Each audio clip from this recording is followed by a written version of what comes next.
ഓം ശാന്തി. മാന്യ സഹോദരങ്ങൾക്ക് രാജയോഗ സപ്താഹ കോഴ്സിലേക്ക് സ്വാഗതം. രാജയോഗ മെഡിറ്റേഷൻ നൂതനമായ കാലഘട്ടത്തിലേക്ക് ഈശ്വരൻ നൽകിയ ഒരു വരപ്രസാദമാണ്.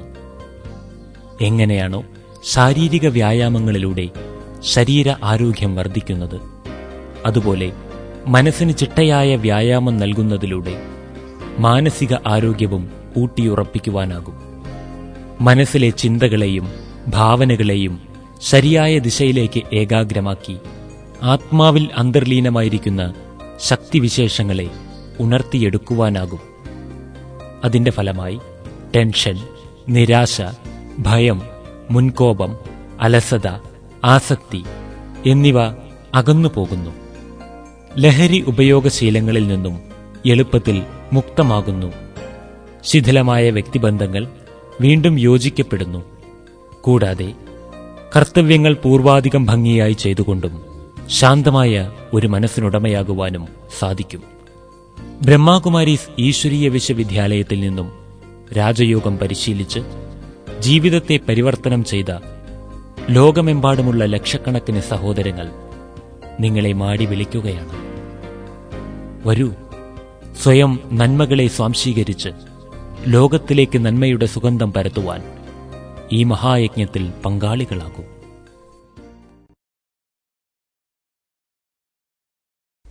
ഓം ശാന്തി.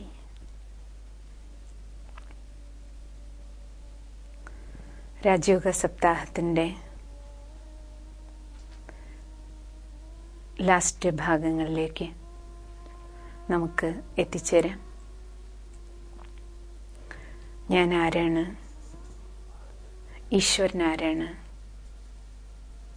നമ്മൾ അഭിനയിച്ചുകൊണ്ടിരിക്കുന്ന ഈ ജീവിത നാടകത്തിൻ്റെ ആദ്യമധ്യ അന്ത്യത്തിൻ്റെ രഹസ്യം എന്താണ്?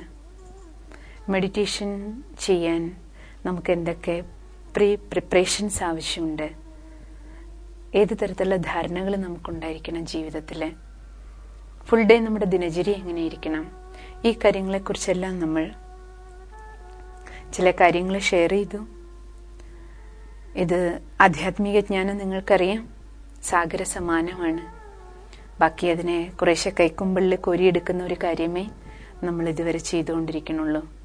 കാരണം സർവശക്തിവാൻ ജ്ഞാന സാഗരനാണ്. ആ ജ്ഞാനത്തിൻ്റെ സാഗരനായ ഭഗവാൻ ഈ സമയത്ത് ഈ ഭൂമിയിൽ വന്ന് ഈ സംഗമവേളയിൽ പരമാത്മാ പ്രദാനം ചെയ്യുന്ന ജ്ഞാനസാഗരൻ നൽകിക്കൊണ്ടിരിക്കുന്ന ജ്ഞാനപ്രവാഹത്തിൻ്റെ കുറച്ച് തുള്ളികളാണ് നമ്മൾ ഷെയർ ചെയ്തുകൊണ്ടിരിക്കുന്നത്. രാജയോഗി ജീവിതത്തിലെ മെഡിറ്റേഷൻ നമുക്ക് ശരിയായ രീതിയിൽ ചെയ്യുന്നതിന്, മെഡിറ്റേഷൻ ചെയ്യുന്നതിനുള്ള ഗൈഡൻസ് നമുക്ക് ലഭിക്കുന്നത് ഭഗവാൻ വാജിയിൽ നിന്നാണ്. അതുകൊണ്ട് ഈശ്വരീയ വിശ്വവിദ്യാലയത്തിൽ നമുക്ക് നിത്യേന 1 മണിക്കൂർ സർവശക്തിവാനായ ഭഗവാന്റെ വാക്കുകൾ, ഈശ്വരീയ ജ്ഞാനത്തിൻ്റെ സത്സംഗമുണ്ട്. പറയാറില്ലേ, സത്സംഗത്തിലിരുന്നാലേ നമുക്ക് ജീവിതത്തിൽ എന്തെങ്കിലും നേട്ടം ഉണ്ടാകുള്ളൂ. എങ്ങനെ ഈ ശരീരത്തിന് നമ്മൾ 3 നേരം ഭക്ഷണം കൊടുക്കണേ, അതേപോലെ ആത്മാവിന് 1 നേരത്തെ ഭക്ഷണം. അതാണ് ഈശ്വരീയ ജ്ഞാനം. അത് നമ്മൾ ഈശ്വരന് മുന്നിൽ ഈശ്വരീയ സത്സംഗത്തിൽ പോയിരുന്ന് തന്നെ നമ്മൾ സന്മുഖത്തിരുന്ന് കേൾക്കണം. കേൾക്കുമ്പോഴാണ് നമ്മുടെ ഉള്ളിലേക്ക് കൂടുതൽ ഡൈജസ്റ്റ് ആവണേ.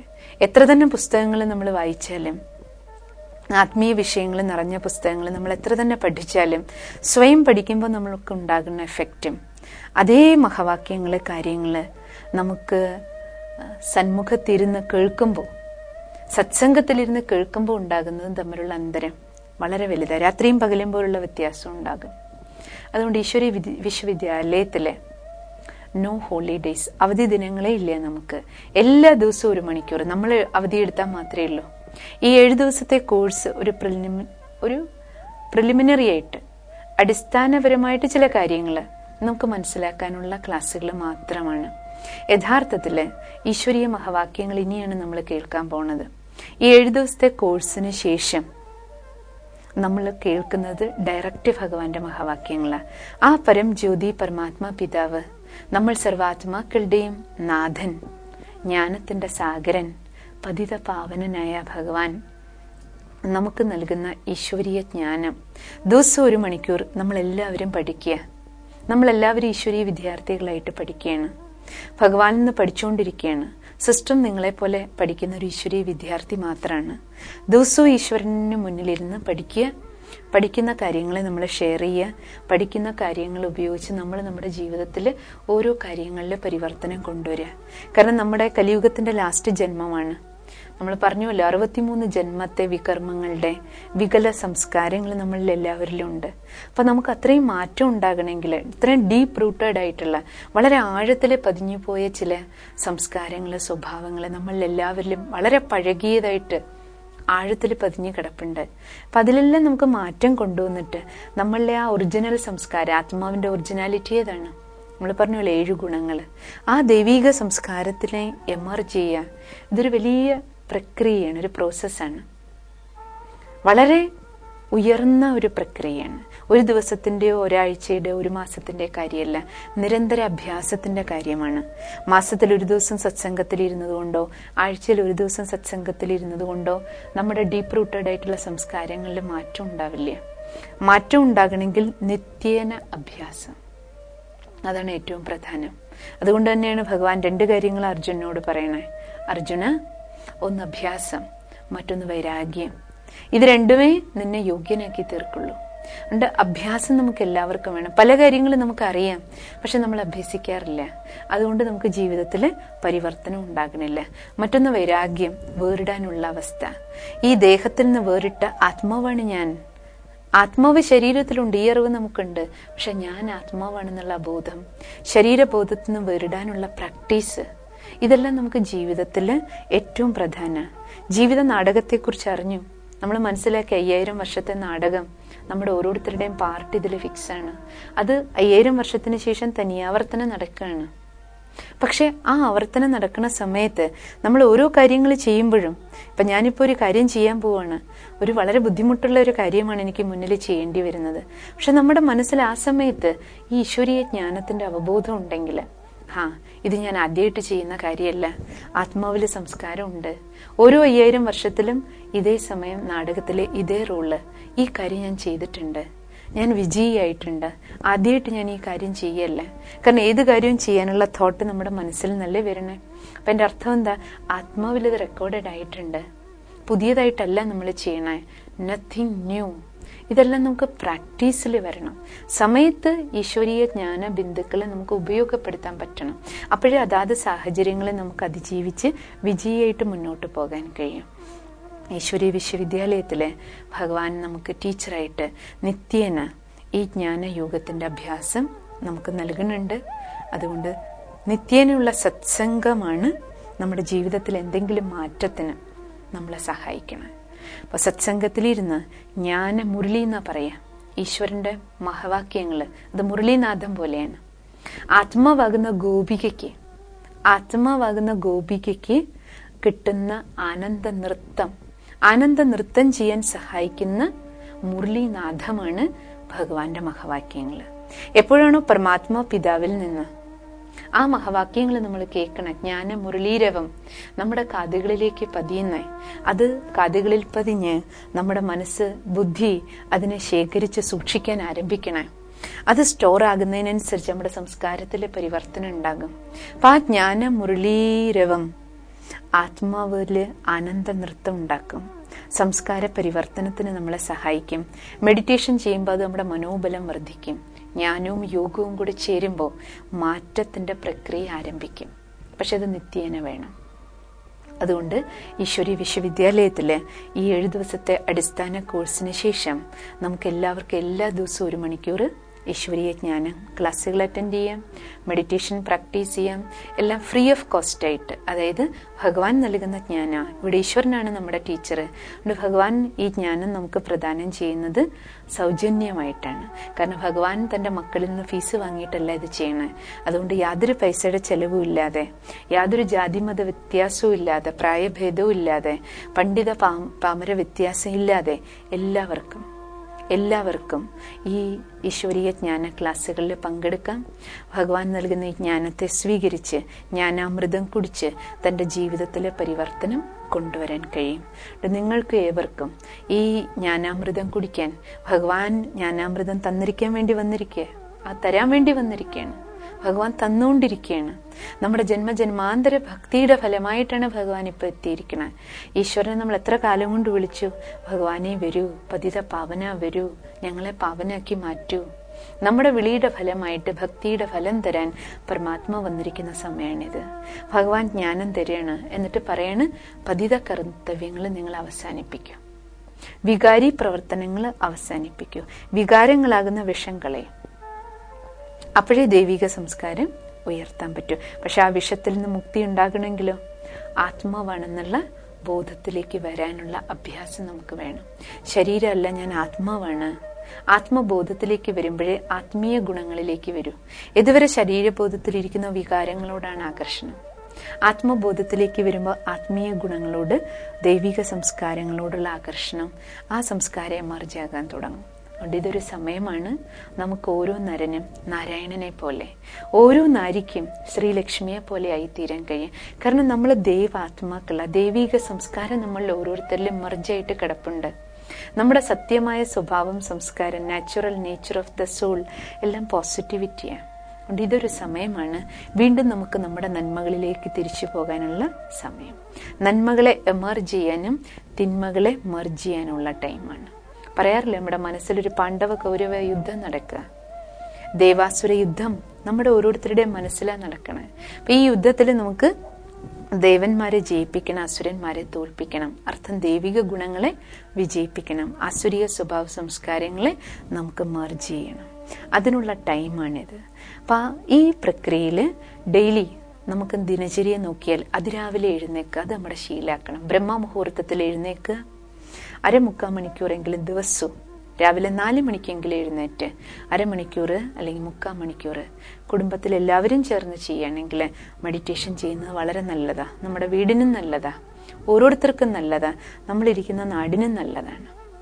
അതിനുശേഷം കുളി കഴിഞ്ഞ് നമ്മൾ രാവിലെ പ്രഭാത മുരളി, പ്രഭാതത്തിൽ ഭഗവാന്റെ മഹാവാക്യങ്ങൾ കേൾക്കണം. എല്ലാ ഈശ്വരീയ സേവാ കേന്ദ്രങ്ങളിലും, ബ്രഹ്മകുമാരീസിന്റെ എല്ലാ ബ്രാഞ്ചുകളിലും നിങ്ങൾക്ക് സമീപത്ത് ഏത് സേവാ കേന്ദ്രം ഉണ്ടോ നിങ്ങൾക്ക് പോകാം, ഈശ്വരീയ ജ്ഞാനം കേൾക്കുക. എല്ലായിടവും രാവിലെ 7 മണി മുതൽ 8 മണി വരെ പ്രഭാതത്തിൽ ഭഗവാന് വാചി ഉണ്ടാകും. ഈശ്വരന്റെ മഹാവാക്യങ്ങൾ നമുക്ക് കേൾക്കാം. അതിനുശേഷം നമുക്ക് നമ്മുടെ കർമ്മയോഗത്തിന് പോകാം. അവരവരുടെ കർമ്മക്ഷേത്രം എന്താണോ, കാര്യവ്യവഹാരങ്ങൾ എന്താണോ, കാര്യങ്ങളിലേക്ക് പോകാം.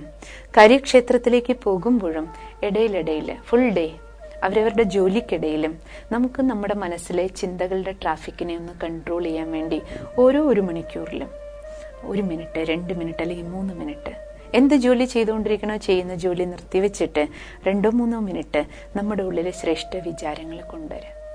ഒരു ശ്രേഷ്ഠ സങ്കല്പമെങ്കിൽ ഞാൻ ശാന്തസ്വരൂപാത്മാവാണ്, അല്ലെങ്കിൽ ഞാൻ സ്നേഹസ്വരൂപനായ ആത്മാവാണ്. ശാന്തിയുടെ സാഗരന ഈശ്വരൻ നിന്ന് ശാന്തിയുടെ കിരണങ്ങൾ എന്നിലേക്ക് വരുന്നുണ്ട്. ഞാൻ ശാന്തനാണ്. 2-3 ശ്രേഷ്ഠ സങ്കല്പം നമ്മുടെ മനസ്സിലേക്ക് വരുമ്പോൾ തന്നെ മനസ്സ് വളരെ പീസ്ഫുൾ ആകും. ചെയ്തു നോക്കൂ ഇടയിലിടയിൽ. അതിനുശേഷം നമ്മൾ ചെയ്യുന്ന ജോലിയിൽ അതിൻ്റെ എഫക്റ്റ് നമുക്കറിയാൻ കഴിയും. മനസ്സിൻ്റെ അനാവശ്യ ടെൻഷനുകൾ നമുക്ക് കുറഞ്ഞു കിട്ടും. സ്ട്രെസ് ലെവൽ നമ്മുടെ കുറയും. ഇങ്ങനെ വൈകുന്നത് വരെ ജോലിക്കിടയിലിടയിൽ ഓരോ 1 മണിക്കൂറിൽ അല്ലെങ്കിൽ ഓരോ 1/2 മണിക്കൂറിൽ 1 മിനിറ്റ് അല്ലെങ്കിൽ 2 മിനിറ്റ് എവിടെ നമ്മൾ ജോലി ചെയ്യുന്നോ ആ ജോലി ചെയ്യുന്ന കാര്യം 1 മിനിറ്റ് നിർത്തി വെച്ചിട്ട്, ഇങ്ങനെ ദാഹിക്കുമ്പോഴൊക്കെ ഇടയ്ക്കിടയ്ക്ക് വെള്ളം കുടിക്കുകയോ വിശക്കുമ്പോൾ ഭക്ഷണം കഴിക്കുകയോ, അതേപോലെ മനസ്സിൻ്റെ ദാഹം ശമിപ്പിക്കാൻ ഇടയിലിടയിൽ ചിന്തകളുടെ ട്രാഫിക്കിനെ ഒന്ന് കൺട്രോൾ ചെയ്തിട്ട് ശ്രേഷ്ഠ വിചാരങ്ങളിലേക്ക് തിരിക്കുക, സ്വചിന്തനം ചെയ്യുക, പരമാത്മ ചിന്തനം ചെയ്യുക. അത് മനസ്സിന് വേണ്ടുന്ന ബലം നമുക്ക് പ്രദാനം ചെയ്യും. അതിനെ ട്രാഫിക് കൺട്രോൾ എന്ന് വേണമെങ്കിൽ പറയാം. ചിന്തകളുടെ ട്രാഫിക്കിന്റെ മേലെ ഒരു നിയന്ത്രണം. വൈകുന്നത് വരെയുള്ള ജോലി കഴിഞ്ഞിട്ട് ബാക്കി ഭക്ഷണവും ആഹാരപാനീയങ്ങളെല്ലാം എത്രത്തോളം കഴിയുമോ സാത്വികമാക്കി മാറ്റാൻ ശ്രമിക്കൂ. വൈകുന്നേരം സമയം, സന്ധ്യാസമയം, വിളക്ക് വെക്കുന്ന ആ ടൈം എല്ലാവരും ചേർന്ന് കഴിയുന്നതും വീട്ടിൽ കുറച്ച് സമയം മെഡിറ്റേഷൻ ചെയ്യും. 1/4 മണിക്കൂറെങ്കിലും സന്ധ്യാസമയം. രാവിലെ പോലെ മെഡിറ്റേഷൻ ചെയ്യുന്നത് വളരെ നല്ലതാണ്. സന്ധ്യാസമയം അതിനുള്ളതാണ്. അതിരാവിലത്തെ സമയം ബ്രഹ്മമുഹൂർത്തം പോലെ സായം സന്ധ്യ ഈശ്വര സ്മൃതിക്കുള്ളതാണ്, പരമാത്മ സ്മൃതിക്കുള്ളതാണ്. ആ സമയം TV കാണാനും ഭക്ഷണം ഉണ്ടാക്കാനും പേപ്പർ വായിക്കാനും മറ്റു കാര്യങ്ങൾക്കൊന്നിനുള്ള സമയമല്ല. കാരണം ഓരോ ദിവസത്തിലെ ഓരോ ടൈമിനും ഓരോ കാര്യത്തിനും നിശ്ചയിക്കപ്പെട്ടിട്ടുണ്ട്. സന്ധ്യാസമയം ബാക്കി ജോലി കാര്യങ്ങളിൽ നിന്ന് നമ്മൾ ബാക്കി ജോലി ഷിഫ്റ്റ് ഓരോരുത്തർക്ക് ഓരോ തരത്തിലാണെങ്കിൽ നമുക്ക് ചെയ്യേണ്ടി വരും കർമ്മങ്ങൾ. പക്ഷെ അതല്ലെങ്കിൽ നമ്മൾ വിചാരിച്ച സന്ധ്യയ്ക്കുമ്പോൾ നമ്മുടെ പണികളെല്ലാം തീർക്കാൻ വേണമെങ്കിൽ പറ്റും. സന്ധ്യാസമയത്ത് നമുക്ക് അടുക്കളയിൽ പോകണമെന്നില്ല. കാരണം ബാക്കി പണികൾ ഒതുക്കി വെച്ചിട്ട് സീരിയൽ കാണാനും TV കാണാനും മറ്റു കാര്യങ്ങൾക്കും ക്ലബിൽ പോകാനും അവിടെ പോകാനും ഇവിടെ പോകാനും എല്ലാം നമ്മൾ സമയം കണ്ടെത്താറുണ്ടല്ലോ. അപ്പോൾ വേണമെന്ന് വിചാരിച്ചാൽ നമുക്ക് ജോലികൾ ഒതുക്കാം. സന്ധ്യാസമയം നമ്മളെല്ലാവരും, അതിൽ ഹസ്ബൻഡും വൈഫ് കുട്ടികൾ വ്യത്യാസമില്ല, നമ്മളെല്ലാവരും. കാരണം ആത്മാവിന് പരമാത്മാവുമായിട്ട് ബന്ധം എല്ലാവർക്കും വേണം. അതിന് സ്ത്രീ പുരുഷ വ്യത്യാസം ആത്മാവിനില്ല. ആത്മാവ് അവരവർ ചെയ്താലേ അവരവർക്ക് കിട്ടും. അല്ലേ വൈഫ് പോയിട്ട് പ്രാർത്ഥിച്ചോട്ടെ അതിന്റെ ഫലം എനിക്ക് കിട്ടുമെന്ന് പറഞ്ഞാൽ ആവില്ല. എല്ലാവർക്കും നമ്മളെ പ്രതി ശുഭസങ്കല്പം വെക്കാൻ പറ്റും. പക്ഷെ ആത്മാവായി എന്നിൽ എന്തെങ്കിലും ഡെപ്പോസിറ്റ് ഉണ്ടാകണമെങ്കിൽ ഞാൻ ഓർമ്മിക്കണം. എൻ്റെ ഉള്ളിലെ വികർമ്മം പോണെങ്കിൽ ഞാൻ ഓർമ്മിച്ചാലേ എൻ്റെ ഉള്ളിൽ പരിവർത്തനം ഉണ്ടാകുള്ളൂ, എൻ്റെ വികർമ്മങ്ങൾ ഭസ്മാകുള്ളൂ. ഒരു കുടുംബസമേതം സന്ധ്യാസമയത്തിരുന്ന് കുറച്ച് സമയം ഈശ്വരനെ ഓർമ്മിച്ച് ഈശ്വരീയ ശക്തികളെ ഉപയോഗിക്കുക. അപ്പോൾ ഈ രീതിയിൽ നമ്മൾ നമ്മുടെ ദിനചര്യയിൽ ഒരു അടുക്കും ചിട്ടയും കൊണ്ടുവരുന്നതിലൂടെ തന്നെ രാത്രി ഉറങ്ങുന്നതിന് മുമ്പ് അതേപോലെ എല്ലാ കാര്യങ്ങളും അവസാനിപ്പിച്ച് രാത്രി ഉറങ്ങാൻ ബെഡിൽ പോയതിന് ശേഷം പിന്നൊന്നും വായിക്കരുത്. കട്ടിലേ കിടന്നുകൊണ്ട് പേപ്പർ വായിച്ചിട്ട് ഉറങ്ങരുത്. എന്തെങ്കിലും നോവല് പഠിച്ചുകൊണ്ട് ഉറങ്ങരുത്. തെറ്റാണ്. ഉറങ്ങുന്നതിന് മുമ്പ് കിടക്കയിൽ പോണതിന് മുമ്പ് ബാക്കി പണികളെല്ലാം തീർക്കണം. അല്ലെങ്കിൽ രാത്രി പേപ്പർ വായിക്കാൻ പാടില്ല. പേപ്പർ വായിക്കണേ രാവിലെ പേപ്പർ വരുമ്പോൾ ഒന്ന് വായിക്കാൻ നോക്കുക. രാത്രി TV കണ്ട് ഉറങ്ങരുത്. ഇതെല്ലാം തെറ്റായ സമ്പ്രദായ. അപ്പൊ എന്ത് കണ്ടോ അതിനനുസരിച്ച് രാത്രി നമ്മുടെ മനസ്സ് ഡിസ്റ്റർബ് ആകും, സുഖമായിട്ട് നമുക്ക് ഉറക്കം വരില്ല. അപ്പൊ അതുകൊണ്ട് നമ്മൾ ഉറങ്ങണതിന് 2 മണിക്കൂർ മുമ്പേ നമ്മുടെ മനസ്സ് സ്ലോ ഡൗൺ ആകാൻ തുടങ്ങണം. ഭക്ഷണം രാത്രി നേരത്തെ കഴിക്കണം. നേരത്തെ കഴിച്ചാൽ ഡൈജഷൻ നടക്കും. ഡൈജഷൻ നടന്നാലേ നമുക്ക് സ്വസ്ഥമായിട്ട് ഉറങ്ങാൻ കഴിയുകയുള്ളൂ. ഇല്ലെങ്കിൽ വയറിനും അത് സംബന്ധിച്ച പ്രശ്നങ്ങളുണ്ടാവും, ഉറക്കത്തിനും അത് ഡിസ്റ്റർബൻസ് ഉണ്ടാക്കും. ഭക്ഷണം കഴിയുന്നത്ര നേരത്തെ കഴിക്കുക. എത്ര നേരത്തെ കഴിയും? ഇന്ന് 9 മണി, 10 മണി, 11 മണി, 12 മണി, 1 മണിക്കൊക്കെയാണ് ഭക്ഷണം. 12 മണിക്കാണ് ഓരോരുത്തർ വെക്കാനേ ആരംഭിക്കുന്നത്. അത്രയും സമയം ബാക്കി TVയുടെ മുന്നിലല്ല ഇരുന്നത്. തെറ്റായത് ജീവിതശൈലി. പറയാറുണ്ട് രാത്രി വൈകി ഭക്ഷണം കഴിക്കുന്നത് വിഷജന്തുക്കളാണ് പറയും. നമ്മൾ മനുഷ്യരല്ലേ, നമ്മളുടെ വിഷസംസ്കാരമല്ല എമർജ് ചെയ്യേണ്ടത്. ഇപ്പോൾ നമ്മുടെ ഭക്ഷണം നേരത്തെ കഴിക്കുക, രാത്രി നേരത്തെ ഉറങ്ങുക. 10 മണിക്കുള്ളിലെങ്കിലും ഉറങ്ങണം. അപ്പൊ നമുക്ക് 8 മണിയാകുമ്പോഴേക്കെങ്കിലും ഭക്ഷണം കഴിച്ചാലേ 10 മണിക്കുള്ളിൽ നമുക്ക് ഉറങ്ങാൻ പറ്റുള്ളൂ. 10 മണിക്കെങ്കിലും ഉറങ്ങിയാൽ രാവിലെ നമുക്ക് 4 മണിക്ക് സുഖമായിട്ട് ഉണർന്ന് എഴുന്നേക്കാൻ പറ്റും. രാവിലെ നേരത്തെ എഴുന്നേറ്റ എല്ലാ കാര്യങ്ങളും നമ്മുടെ വേഗം സ്മൂത്തായിട്ട് നടക്കും. ഇഷ്ടംപോലെ സമയം കിട്ടും നമുക്ക്. സമയമില്ല എന്നുള്ള നമ്മുടെ പരാതിയെ അവസാനിക്കും. രാവിലെ വൈകി എഴുന്നേക്കുന്നത് കൊണ്ടാണ് പല കാര്യങ്ങൾക്കും നമുക്ക് സമയം കിട്ടാത്തത്. രാത്രി ഉറങ്ങുന്നതിന് മുമ്പ് അതേപോലെ ബെഡിലെത്തിയതിനു ശേഷം ഒരു 10 മിനിറ്റ് മുതൽ 15 മിനിറ്റ് വരെയെങ്കിലും ഈശ്വരനെ ഓർമ്മിച്ച് ഈശ്വരനോട് സംസാരിച്ച് ഉറങ്ങണം. ആ ഉറക്കത്തിനിടയിൽ നമുക്ക് മരണം സംഭവിച്ചാലും മരണം നമ്മുടെ സ്മൂത്തായിരിക്കും, സുഖകരമായിരിക്കും. പിറ്റേ ദിവസം നമ്മൾ ഉണർന്നെഴുന്നേക്കുന്നത് ഫ്രഷ് ആയിട്ടായിരിക്കും. രാത്രി ഉറങ്ങുന്നതിന് മുമ്പ് രാവിലെ മുതൽ വൈകുന്നവരെ നമ്മൾ എന്തെല്ലാം ചെയ്തു അതിലുണ്ടായ പ്ലസും മൈനസും എല്ലാം ഈശ്വരനെ സാക്ഷിയായിട്ട് നിർത്തിയിട്ട് ഭഗവാനോട് സംസാരിക്കുക. അല്ലെങ്കിൽ ഒരു ഡയറി വെച്ചിട്ട് ഡെയിലി ഈശ്വരന് ഒരു ലെറ്റർ എഴുതുക. ഏറ്റവും സുഖകരമായ കാര്യമാണ് ലെറ്റർ ടു ഗോഡ്. ആർക്കെല്ലാം നമ്മൾ കത്തെഴുതാറുണ്ട്, ആരോടെല്ലാം നമ്മൾ ഫോണിൽ സംസാരിക്കാറുണ്ട്. എന്തുകൊണ്ട് കുറച്ച് സമയം എനിക്ക് ഈശ്വരനോട് സംസാരിച്ചുകൂടാ? എന്തുകൊണ്ട് ഈശ്വരന് കേൾക്കാൻ എൻ്റെ മനസ്സിനെ വെച്ചു കൊടുത്തുകൂടാ? ആരിൽ നിന്നെല്ലാം ഇരുന്ന് നമ്മൾ കേൾക്കാറുണ്ട്. എന്തുകൊണ്ട് മനസ്സിനെ നമുക്ക് കുറച്ച് സമയം ഭഗവാൻ എന്നോട് എന്താ പറയണേ, ഈശ്വരൻ എന്നെ പ്രതിയുള്ള ഇച്ഛകൾ എന്താണ്, ആശകൾ എന്താണ്, പ്ലാൻ എന്താണ്, അത് മനസ്സിലാക്കാൻ നമ്മൾ എത്ര സമയം ഇരുന്ന് കൊടുക്കാറുണ്ട്? നമ്മൾ ആലോചിക്കുക. രാത്രി ഉറങ്ങുന്നതിന് മുമ്പ് 10 മിനിറ്റ് സമയമെങ്കിലും ഈശ്വരനോട് സംസാരിക്കൂ. ഒരു 4 വരിയെങ്കിലും ഭഗവാന് ലെറ്റർ എഴുതൂ. എന്നിട്ട് സുഖമായിട്ട് ഉറങ്ങും. ഫ്രഷ് ആയിട്ട് ഉറങ്ങാൻ പറ്റും. 2 മണിക്കൂർ ഉറങ്ങിയാലും 3 മണിക്കൂർ ഉറങ്ങിയാലും 4 മണിക്കൂർ ഉറങ്ങിയാലും നമ്മുടെ ഉറക്കം ഏറ്റവും നല്ലതായിരിക്കും. ക്ഷീണം മാറും. ക്ഷീണമില്ലാതെ ഉറങ്ങാം. രാത്രി നമ്മൾ ദുസ്വപ്നങ്ങൾ കാണില്ല. മനസ്സിനെ കാലിയാക്കി ഫ്രഷ് ആക്കിയിട്ട് നമ്മൾ ഉറങ്ങുകയാണെങ്കിൽ, ഭാരത്തോടു കൂടി ക്ഷീണത്തോട് പോയി കിടക്കുമ്പോഴാണ് നമുക്ക് രാത്രി ദുസ്വപ്നങ്ങൾ ഉണ്ടാകുന്നത്. എത്ര ഉറങ്ങിയാലും നമുക്ക് മതിയാകാത്തതുമല്ല. രാത്രി എപ്പോഴും ക്ഷീണിച്ച് വന്ന ക്ഷീണത്തോടെ പോയി ഒരിക്കലും കിടക്കരുത്. ക്ഷീണം മാറാൻ നമുക്ക് ഇഷ്ടപ്പെട്ട എന്തെങ്കിലും കാര്യങ്ങൾ ചെയ്ത് ഫ്രഷ് ആയതിനു ശേഷം മാത്രമേ ഉറങ്ങാൻ പോകാവൂ. ഉറങ്ങാൻ പോകുമ്പോൾ കെട്ടിൽ ഇരുന്നതിന് ശേഷം, ബെഡിലിരുന്നതിന് ശേഷം എവിടെയാണോ ഉറങ്ങണ സ്ഥലത്തിരുന്നുകൊണ്ട് ഇപ്രകാരം ഈശ്വരനോട് സംസാരിച്ച് ഈശ്വരനെ ഓർമ്മിച്ച് ഭഗവാന്റെ ആ കിരണങ്ങൾ നമ്മുടെ കിടക്കയ്ക്ക് ചുറ്റും, നമുക്ക് ചുറ്റും ഈശ്വരന്റെ സർവശക്തി കിരണങ്ങൾ കൊണ്ടുള്ള ഒരു ആവരണം നമുക്ക് ചുറ്റും ഉണ്ടാക്കുക. ആ ആവരണത്തിനുള്ളില്, ആ കിരണങ്ങൾക്കുള്ളില് നമുക്ക് ചുറ്റും ആ ഒരു സുരക്ഷാ കവചം ഉണ്ടാക്കിയിട്ട് സ്വസ്ഥമായിട്ട് ഉറങ്ങുക. നമ്മുടെ വീടിനും നമ്മുടെ കിടക്കയ്ക്ക് ചുറ്റും. അപ്പോൾ രാത്രി നമുക്ക് സ്വസ്ഥമായിട്ട് ഉറങ്ങാൻ പറ്റും. ഒരു കള്ളനും ദുഷ്ടനും ആർക്കും നമ്മളെ ഒന്നും ചെയ്യാൻ പറ്റില്ല. കാരണം ഈശ്വരീയ ശക്തിയുടെ ഒരു കവചം നമ്മൾ സൃഷ്ടിക്കുകയാണ്. ഈശ്വരനെ നമ്മൾ അർപ്പിച്ചിട്ട് വീടും പരിസരവും നമ്മളുടെ തന്നെ നമ്മൾ ഭഗവാൻ അർപ്പിച്ചുകൊണ്ട് ഉറങ്ങുക. അപ്പോൾ യാതൊരു തരത്തിലുള്ള മോശകാര്യങ്ങൾക്കും സാധ്യതകൾ ഉണ്ടാവില്ല. അപ്പം ആ രീതിയിൽ നമ്മൾ നമ്മുടെ ജീവിതത്തെ കൊണ്ടുപോവുക. പ്രത്യേകിച്ച് ഇന്നത്തെ കാലഘട്ടത്തിൽ കുറച്ച് സ്മൂത്തായിട്ട് നമ്മുടെ ജീവിതം മുന്നോട്ട് കൊണ്ടുപോകാൻ ഈ രീതിയിൽ നമുക്ക് ശ്രദ്ധിക്കാവുന്ന കാര്യങ്ങളിൽ എന്തെല്ലാം കാര്യം, കാരണം ചെറിയ ചെറിയ കാര്യങ്ങളാണ്. നമ്മളിതിലെല്ലാം അറ്റൻഷൻ ലൂസ് ആകുന്നത് കാരണമാണ് നമുക്ക് ജീവിതത്തിൽ പലപ്പോഴും പല ഭാരവും ദുഃഖങ്ങളും ഉണ്ടാകണേ. അപ്പം ഈ ഓരോരോ കാര്യങ്ങളിൽ ഏതെല്ലാം കാര്യങ്ങളിൽ നമുക്ക് ശ്രദ്ധ വയ്ക്കാൻ പറ്റുമോ ശ്രദ്ധിക്കൂ. പരിവർത്തനം കൊണ്ടുവരൂ. ഓരോ കാര്യങ്ങളിലുണ്ടാകുന്ന മാറ്റം ഒരു വലിയ റിസൾട്ട് നമുക്ക് തരും. ജീവിതത്തിൽ വലിയ മാറ്റം, കുടുംബത്തിൽ വലിയ മാറ്റം നമുക്ക് കൊണ്ടുവരാൻ കഴിയും. അപ്പം അങ്ങനെ നിങ്ങളുടെ എല്ലാവരുടെയും ജീവിതം സർവശക്തിവാനായ പ്രഭുവിൻ്റെ ഡയറക്ഷൻ അനുസരിച്ച്, ഭഗവാന്റെ ആദേശങ്ങൾക്ക്, നിർദ്ദേശങ്ങൾക്ക്, ഈശ്വരീയ നിയമങ്ങൾക്കും മര്യാദകൾക്കും വിധേയമായിട്ട് നമ്മുടെ ജീവിതം പോകുമ്പോൾ, പ്രകൃതി നിയമങ്ങളെ അംഗീകരിച്ചുകൊണ്ട് നമ്മൾ പോകുമ്പോൾ, നമ്മുടെ ജീവിത നിയമങ്ങളെ മുറുകെ പിടിച്ചുകൊണ്ട് ആ നിയമങ്ങൾക്കുള്ളിൽ സഞ്ചരിക്കുമ്പോൾ നമുക്ക് തീർച്ചയായിട്ടും പ്രയോജനമുണ്ടാവും. പറയാറുണ്ട് കായദേ സേ ഫായദ പറയും ഹിന്ദിയിൽ. എത്രത്തോളം നിയമങ്ങൾക്കുള്ളിൽ പോകുന്നു അത്രത്തോളം നമുക്കതിൻ്റെ പ്രയോജനം ഉണ്ടാവും. എനിക്കാണ് അതിൻ്റെ ബെനിഫിറ്റ്. ഈ ഒരു തിരിച്ചറിവ് നമുക്കുണ്ടാവണം. ഇതല്ലാതെ നമ്മൾക്ക് ആരും പറയുന്ന കാര്യങ്ങൾ അല്ലെങ്കിൽ അവർക്ക് വേണ്ടി ഇവർക്ക് വേണ്ടി നമ്മൾ ചെയ്യുന്ന കാര്യമല്ല.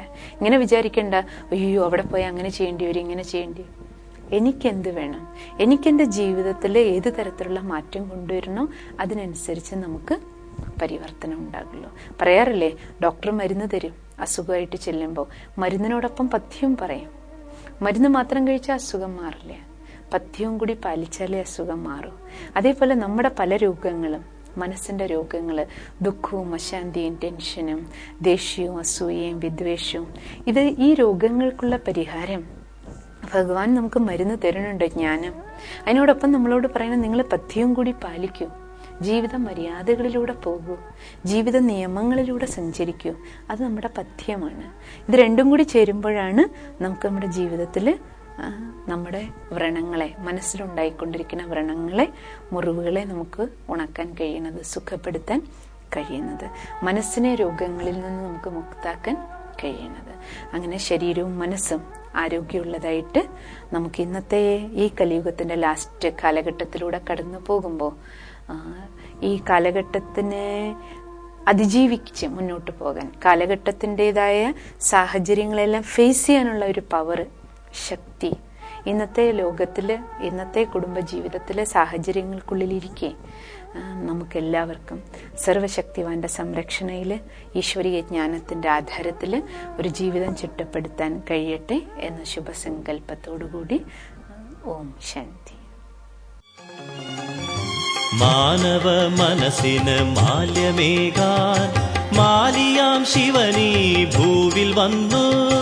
മാനവ മനസ്സിന് മാല്യമേകാൻ മാലിയാം ശിവനീ ഭൂവിൽ വന്നു. മാനസം പാവനമാക്കുവാൻ മാനസപതി പരമശിവൻ വന്നു. മാനസം പാവനമാക്കുവാൻ മാനസപതി പരമശിവൻ വന്നു. മാനസപതി പരമശിവൻ വന്നു.